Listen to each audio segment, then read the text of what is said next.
Jordan Peterson unleashes his thoughts on Donald Trump, and this man does not hold back. You guys got to check this out. Have you got to meet Trump? No. Oh, I met him in Kentucky. What was that like? It was very brief. Well, Okay. The event was very interesting. I was there for the Derby, and I was up. There's a glass cafe above the Kentucky Derby grounds. There's about 150,000 people there. It was the first Derby after COVID, and Trump was. Everyone knew. Like the whole crowd of 150,000 people, plus the 300 or so in this restaurant, they all knew Trump was going to show up in the afternoon. It was like, Just bring that to your mouth a little bit, Mike. Yeah. it was like being in Rome, I imagine, or being around the Kennedys back in the 1960s. Like the place was just buzzing. He's so famous. Like it's just an insane level of fame, right? Because, well, he was a TV star, and that's not an easy thing to pull off, and for quite a while. And he was a real estate magnate, and that's also quite difficult. And then he was president, and ridiculously controversially. Like he's insanely famous. Yeah. And you could just feel that emperor-like worship in the air, you know? And this is actually, I think, a flaw in the American political system, because in Britain, the Queen bears that. She's a figurehead. Imagine there's 4 branches of government. Executive, legislative, judicial, and symbolic.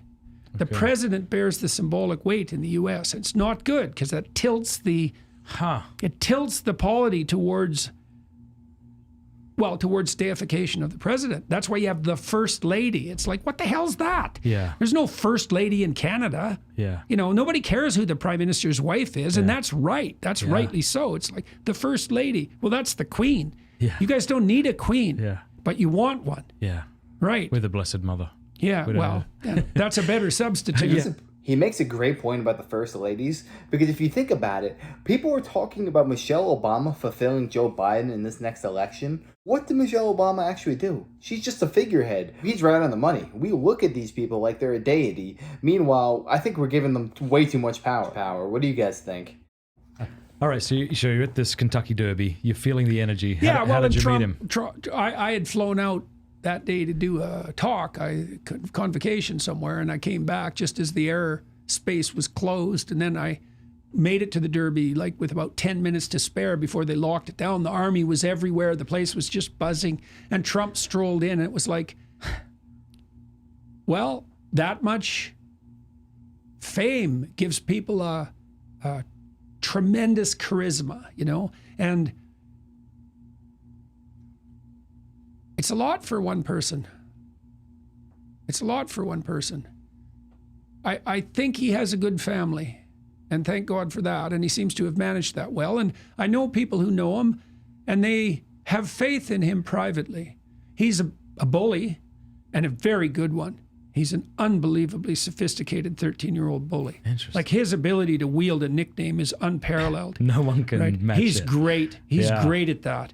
And that's a real superpower, although, and it's a mixed blessing because he's a 13-year-old bully. You know, I'm not trying to reduce him. Yeah. Being a 13-year-old bully is kind of handy when you're dealing with the dictator of North Korea. You know, you want that kind of playground unpredictability. It's like, don't fuck with me. You don't know what I'm capable of. You know, and a more sensible person, you could argue, hasn't got that. You know, and so I don't know what to make of that. There's that trickster, disagreeable trickster element to Trump that also gives him that vicious sense of humor. He's insanely funny. Oh, he is. I have a book, which I love. It's a library edition, beautiful volume called The Collected Poetry of Donald Trump. And it's all his tweets typeset beautifully. And they're hilarious. They are. Like he's got a barbed tongue, man. Yeah. He's a viper. The other thing is, you know, people keep talking about his temperament and how stupid he is. This is what people say. But I've never seen him lose his cool in any of these interviews. You don't do what Trump's done and be stupid. Yeah. Like, first of all, so I have a friend for whom he built a multi-million-dollar building in Chicago. And he finished it below cost and on time. Well, there's no more corrupt industry than construction, especially in Chicago or New York. Well, Trump played that successfully, and he built those buildings. You know, and my friend told me that Trump was there every week, walking through the building, checking things out, you know, and he was successful at that. And then he was a reality TV star for a long time. That's not easy. Yeah. Right. So he's got that showman element that's really integral to American culture. Yeah. You know, you saw that on display in the Elvis movie, for example, with what's his name, Colonel. Okay, I didn't watch that. Oh, it's great. It's Okay. great. It's great. It's a great American movie. And Colonel, I don't remember the name of him, his manager, but he's a real charlatan, Colonel a Parker. showman, almost a psychopath. And yet he made Elvis. Like, it was this weird, this is part of American culture, right? There's that talent and ability combined with this entrepreneurial showmanship. And Trump has that, you know, and that's a power too. So did you get That to shake his marketing hand? ability, Did he know who you were? How did the conversation go? No, I don't believe so. I wouldn't be so sure about that. I think Donald Trump knows very well who Jordan Peterson is. The more I look into Donald Trump, the more I realize he knows exactly what's going on. He might not reveal to Jordan Peterson that he knows about him, but I think deep down he knows who he is. He said about him being a 13-year-old bully.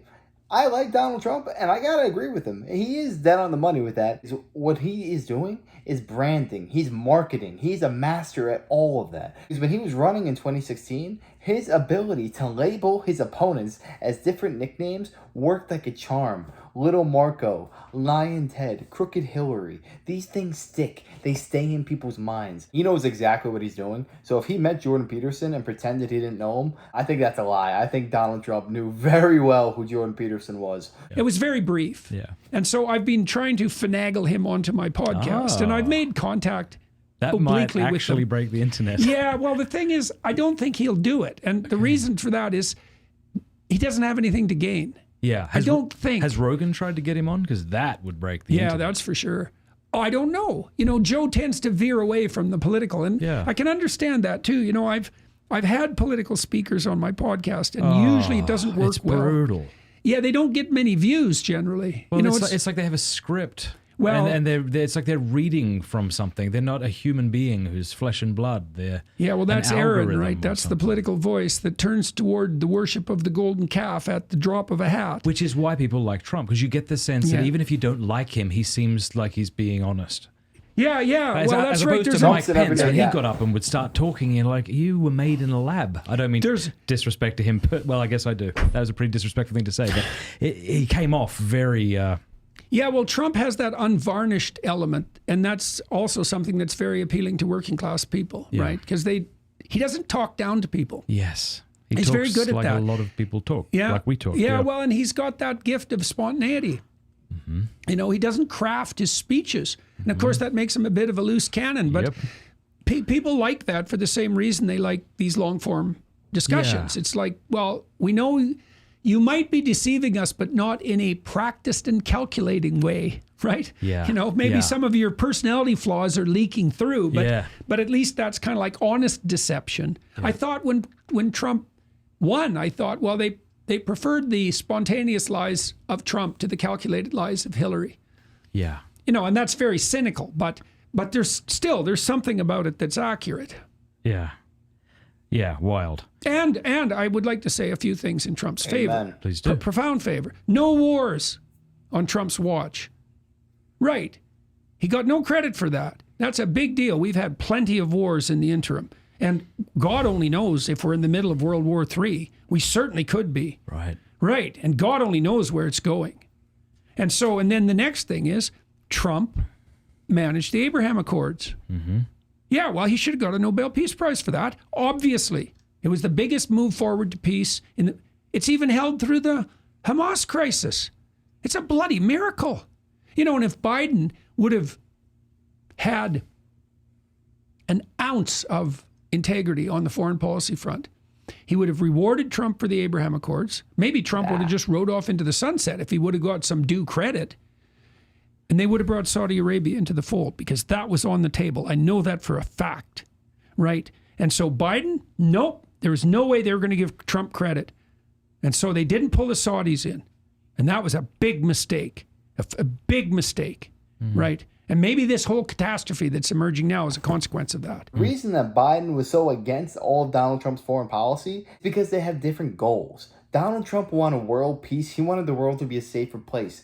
I believe Joe Biden wants war. He is funded by the military-industrial complex. They want nonstop wars. Why? Because that gives them more power and more money. When Jordan Peterson said about would Donald Trump just ride off into the sunset if he got his credit, No, Donald Trump would not. That's not his personality. If Joe Biden actually thrived as president of the United States and made America better than when he first inherited it, then Donald Trump would ride in the sunset. But the fact that America is in shambles right now, we are crumbling as a nation, that is a sheer fact that Donald Trump is running in this election. I personally don't think Donald Trump is doing this for the credit or for his own personal satisfaction. I think he's just doing it because he loves this nation so much. I genuinely believe that in my heart because I can see it. He didn't even take a salary. He lost $1 billion while becoming president. You honestly think Donald Trump became president because it would advance his personal selfish interests? No, I don't believe that for a second. Donald Trump is coming back regardless because Joe Biden just fumbled the ball so badly and so many times. So Donald Trump just had to stand up and say, enough, I'm coming back. I'm bringing America back. Let me know your thoughts on this down below. And let me know, would you rather see an interview with Jordan Peterson and Donald Trump or Joe Rogan and Donald Trump? Which would you rather watch? If you guys enjoyed this, make sure to smash a like, comment, subscribe, and I wish you guys nothing but the best. Till next time.